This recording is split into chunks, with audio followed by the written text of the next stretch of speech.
Welcome back to America Decides. EPA Administrator Lee Zeldin has drastically shifted the United States' efforts to combat climate change, and he said so himself.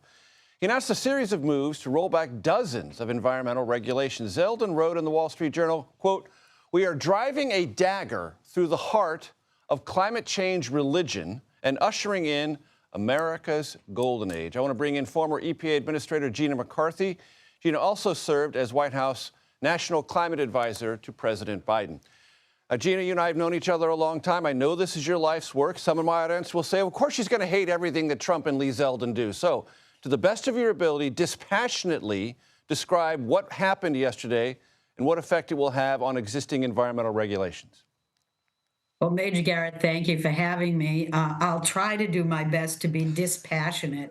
But as you said, it's really hard for me. You know, the announcement that EPA made and the administrator made is really the most disastrous day, really, in EPA history. You know, EPA was created in 1970, and I was around, and maybe you were then as well, but it was under Richard Nixon. And the mission was to protect health in our environment. And I see nothing in the announcement yesterday that actually mentions either of those things.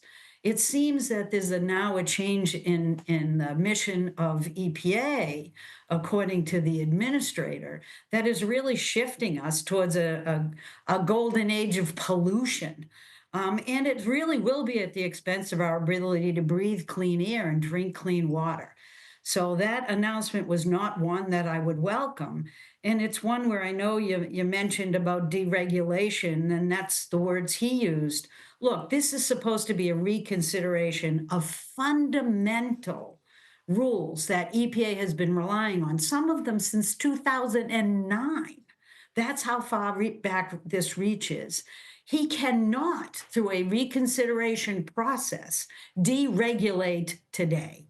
He has to go through that process, which often takes a good long period of time. But my fear is that, like other things happening in this administration, they won't be following the rule of law as much as they'll be following their own whims about how they interpret it.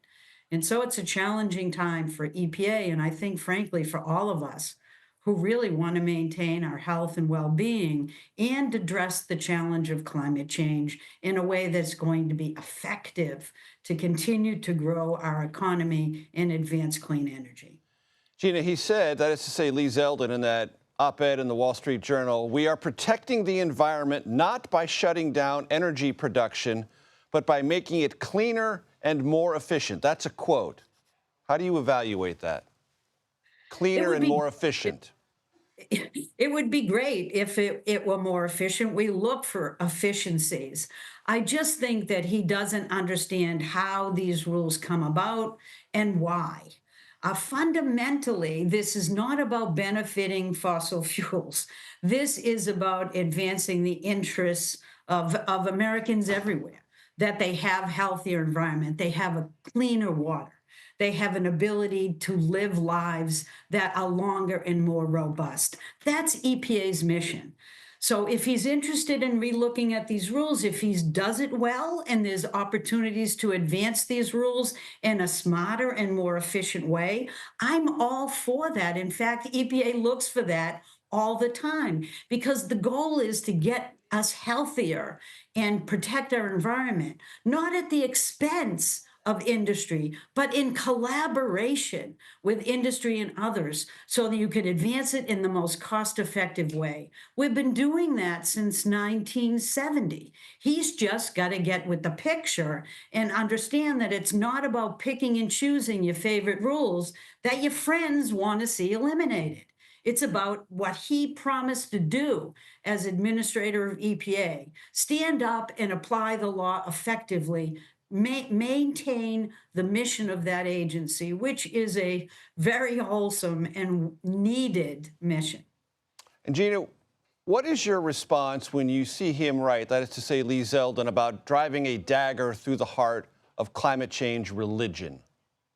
Yeah, I mean, it sort of gives a good sense that maybe he's not looking at following the law in rules like the endangerment finding, which went all the way in 2009 to the Supreme Court. And the Supreme Court stood up then and continues to stand up and say that climate change is real, greenhouse gas emissions endanger our health and well being, and we have to take care of that and continue to nurture a path forward that will keep us all protected.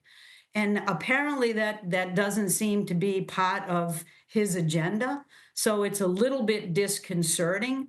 And it makes me wonder whether he thinks that a reconsideration of things like the endangerment finding or the Clean Power Plan that actually is getting mercury out of the air, or the mercury and I'm sorry, the MATS rule, mercury and air toxic standard, which is getting mercury out of the air, and the Clean Power Plan, which is reducing CO2 emissions from power plants. If he thinks that he can stop that now and actually eliminate those protections, I'm sure there's going to be legal action taken. But the challenge for all of us is, in the meantime, he might just shut off the ability of us to actually move forward and have the kind of democratic process Right. that we're supposed to have to protect our interests.